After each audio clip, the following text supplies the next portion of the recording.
Hey guys, tonight we're exploring one of the quietest and most universal kinds of grief most of us have never been given permission to name together.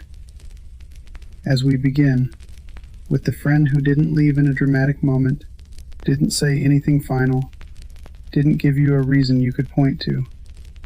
They just, slowly, almost imperceptibly, weren't there anymore, and neither of you said anything about it.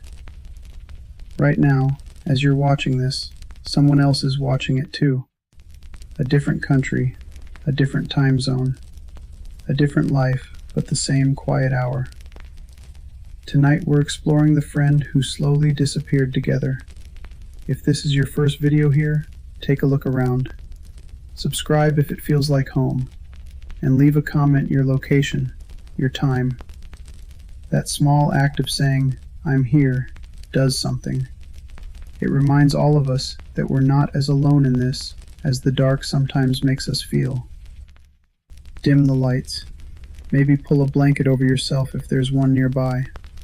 Let's begin. There's a particular kind of loss that almost no one talks about. Not because it doesn't hurt. It does, sometimes more than losses that have clear endings, clear reasons, clear moments you can point to and say, "That's when it happened." This loss is different. It doesn't announce itself. It doesn't arrive in a single moment. It accumulates, slowly, in the growing gaps between messages, in the plans that get made and quietly unmade, in the conversations that used to go for hours and now somehow feel like they've run out of things to hold on to. The friend who slowly disappeared. You know who I'm talking about. Maybe more than one person came to mind when I said it. A face, a name, someone you were once so close to that you couldn't imagine your life without them, and who is now, somehow, a person you haven't properly spoken to in months, or years. And the strange thing, the thing that makes this particular loss so hard to process, is that there was no fight, no betrayal, no clear ending. Just a slow, mutual drift that neither of you ever quite acknowledged, until one day you realized the distance had become so normal that neither of you knew how to cross it anymore. Tonight we're going to sit inside that. Not to fix it, not to tell you what you should have done differently, but to understand what actually happens when a friendship fades, the psychology underneath it, the grief it leaves behind, and why this particular kind of loss deserves to be taken seriously. Psychologists who study friendship, and there are surprisingly few of them, given how central friendships are to human well-being, have found something that most of us intuitively know, but rarely say out loud. Most friendships don't end, they fade. Research suggests that the majority of close friendships dissolve not through conflict or betrayal, but through what researchers call passive dissolution, a gradual reduction in contact, a slow withdrawal of investment. Not a decision, exactly, more like a series of very small non-decisions that accumulate over time into an outcome nobody consciously chose. This is important to understand because it means that in most cases of friendship drift, there is no villain. There is no moment where someone made the choice to walk away. There are just two people, both living their lives, both making small daily decisions about where to put their limited time and energy, and slowly, quietly, the friendship stops being where either of them puts it. Psychologists have also identified the conditions that keep friendships alive. Proximity. First, friendships are surprisingly dependent on the ease of seeing each other, on being in the same physical environment where contact happens naturally. When that shared environment disappears, when people move cities, change jobs, have children, enter relationships that reorganize their time, the friendship has to work much harder to survive, and many don't. There's also what researchers call interactional synchrony, the rhythm of a friendship, the natural back and forth that builds and sustains intimacy. When that rhythm is interrupted for long enough, restarting it feels strangely effortful. The longer the gap, the more the next contact feels like it needs to account for everything that came before it. What should be a simple, "Hey, how are you?" starts to feel like a task that would require hours to do properly, and so it gets put off, and the gap grows. Here is the part that I think sits most heavily for people when they think about a friendship that faded. Not just that it happened, but that neither of you said anything. No conversation that acknowledged the distance. No moment where either person said, "I've noticed we've been less close lately, and I miss you." Just a mutual, unspoken agreement to let the gap widen, as if naming it would make it more real, or more final, or more painful than it already was. Why does this happen so consistently across so many friendships between people who genuinely cared about each other? Part of it is the particular vulnerability required to say, "I miss you," to someone who hasn't been reaching out. That sentence requires you to admit that you noticed the distance, that it affected you, and that you want something from the other person. All of which feels exposing in a way that's hard to put into words. There's a fear buried in that exposure. The fear that if you reach out and say, "I've been thinking about you. I miss how close we were," the other person will respond warmly but distantly, will confirm without meaning to that the friendship you remember isn't quite the friendship they have in mind, that you cared more, that you were more replaceable than you thought.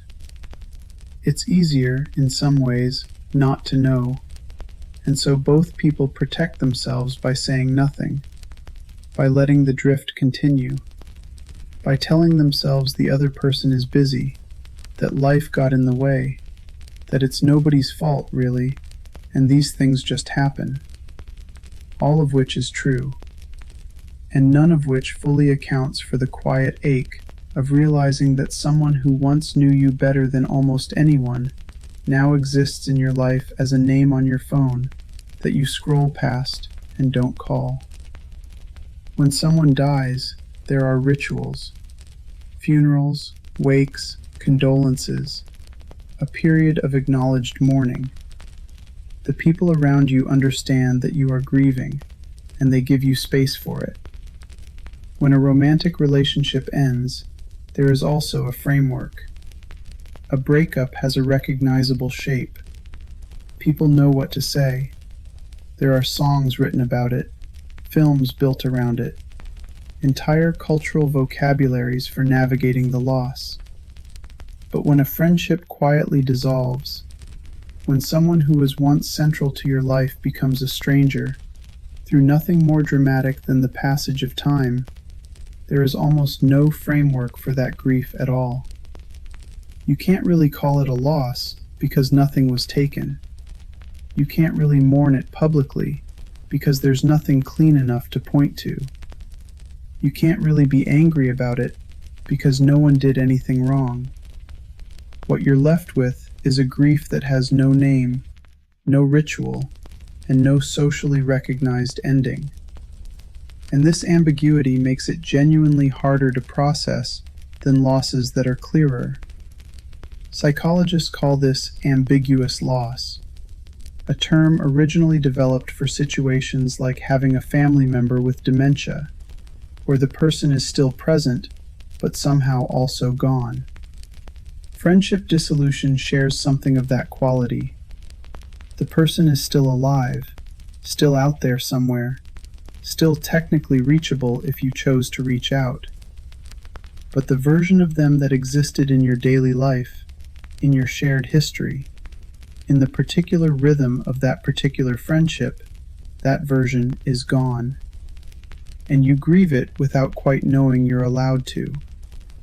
Aristotle, who wrote more carefully about friendship than almost any philosopher before or since, distinguished between three kinds of friendship.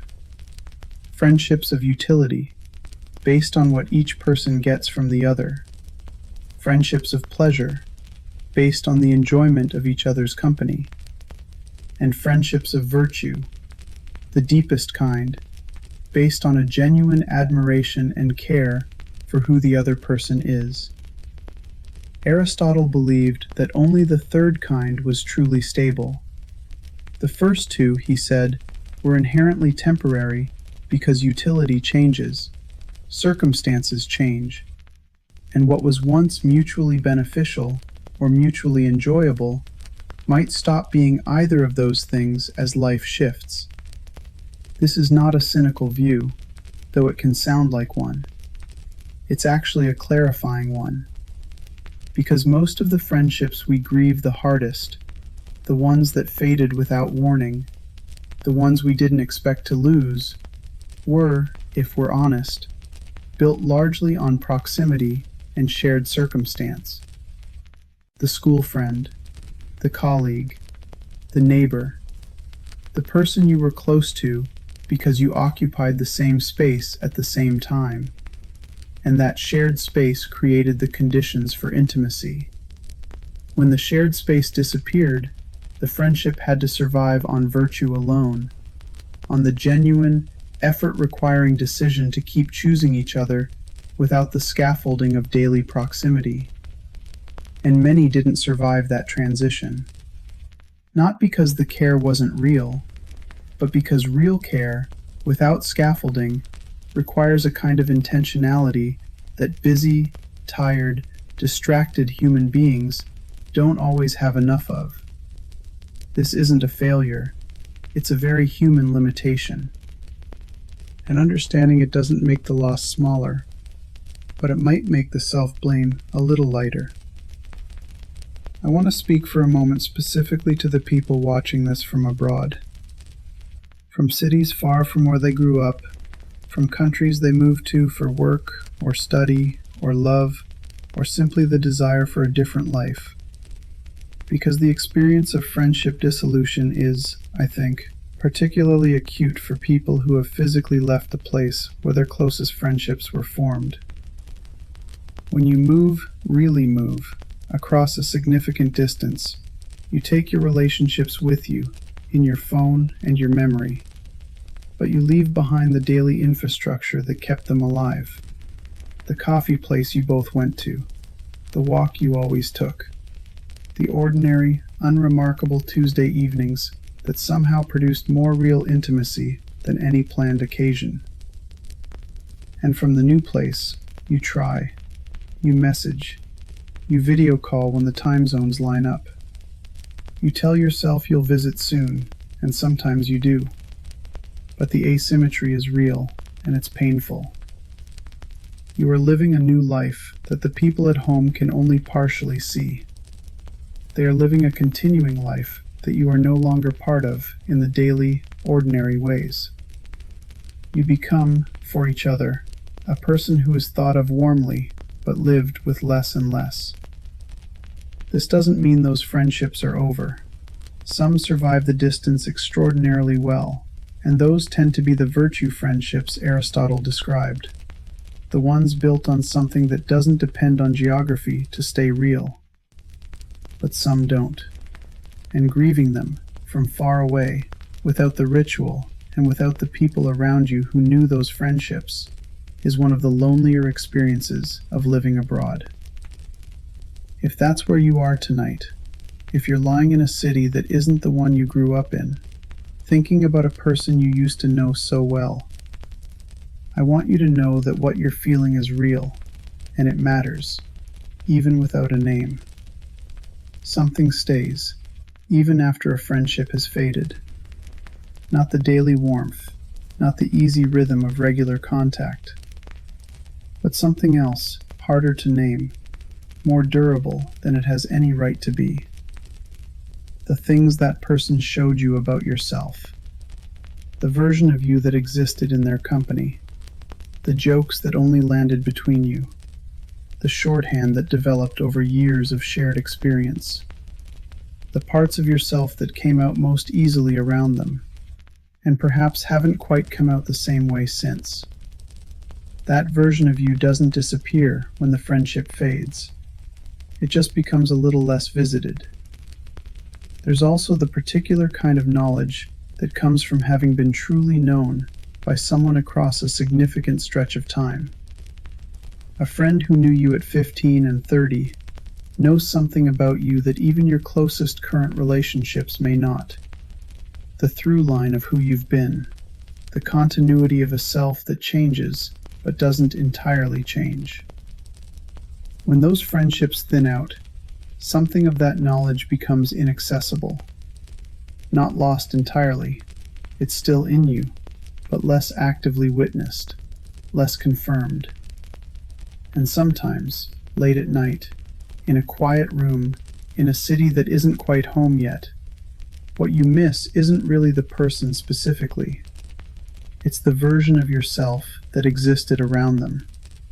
The self that was most comfortably, unself-consciously you, before the world got more complicated, before distance and time and the ordinary drift of adult life did what it does to almost every close thing. If someone came to mind during this video, if there's a name sitting somewhere in your chest right now, a face, a memory of a friendship that you didn't quite mean to let go of, I don't want to tell you to text them. Maybe you will, and maybe that will be exactly the right thing. Sometimes reaching back across the distance is simpler than it feels, and the other person has been thinking about it too, and the gap closes more easily than either of you expected. But sometimes it doesn't. Sometimes the friendship has changed too much, or the distance is too real, or the moment has passed in a way that can't quite be reversed. And in that case, the grief is allowed. The missing is allowed. The quiet sadness of thinking about someone who knew you well and who you no longer quite know, that's allowed too. You don't have to resolve it tonight. You only have to let yourself feel it, gently, without rushing it toward a conclusion. Some things don't resolve. Some losses stay as losses, soft and permanent and real. And learning to carry them without being crushed by them, that's not giving up. That's just the very slow, very human work of living a life that includes loss. I want to speak slowly now to whoever is still listening. Think of them, just for a moment. The friend who slowly disappeared. The one you haven't spoken to properly in longer than you'd like to admit. Hold whatever you remember about them gently. Not with guilt, not with the need to do something about it tonight. Just with the simple acknowledgement that they mattered. That the time you had together was real, even if it didn't last the way you thought it would. The laughter that only existed between you. The conversations that went somewhere neither of you expected. The ordinary moments. The ones that didn't feel significant at the time and turned out to be the ones you remember most clearly. All of that was real. The fact that the friendship faded doesn't undo any of it. Doesn't make it less true. Doesn't make the version of you that existed in that friendship less real either. You were known then. Genuinely, comfortably known by someone who chose to keep coming back to your company. That is not a small thing. That is, in fact, one of the rarest and most valuable things one human being can offer another. Let yourself be grateful for it, quietly, without needing it to have lasted longer or ended differently. Let your breathing slow. Let the memory be what it is, warm and a little sad and entirely yours. And rest now. You've carried it long enough for tonight. Let it be light, just for these hours, just until morning. If this reached you tonight, leave a comment. Just your city and the time. And if you want more nights like this one, subscribe. We're here every Monday, Thursday, and Sunday. Same quiet place, same honest voice. Good night, wherever you are.